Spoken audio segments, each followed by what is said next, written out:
Series 1, The Patriarchs, Foundations of the Promise. Part 5, The Birth of Isaac, Joy from Promise. Genesis 21, 1-3, 6-7, KJV.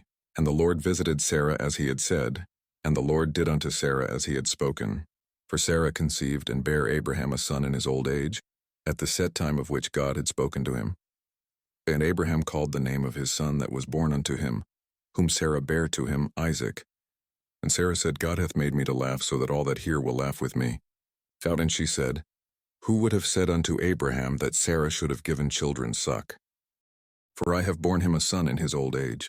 The birth of Isaac is the triumph of God's promise over human impossibility. Abraham was 100 years old and Sarah 90. By every natural measure, the hope of bearing children was long gone.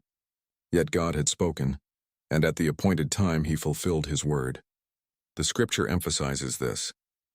The Lord visited Sarah as he had said, as he had spoken. What God promises, he performs. Isaac's name means laughter. Sarah laughed in disbelief when she first heard the promise, but now her laughter is turned to joy. This transformation reminds us that God delights to turn our doubts into testimonies. The very thing that seemed laughable became the source of rejoicing. Others would laugh with Sarah, not in scorn, but in amazement at God's faithfulness.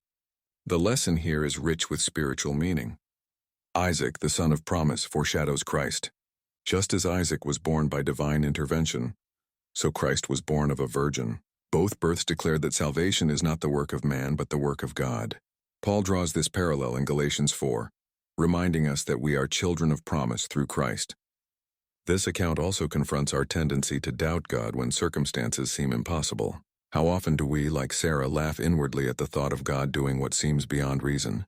Yet Scripture assures us, is anything too hard for the Lord? Genesis 18:14.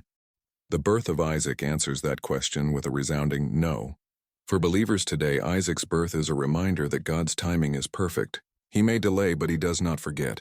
His promises may seem beyond reach, but he delights to show his power in our weakness. What he has spoken, he will bring to pass.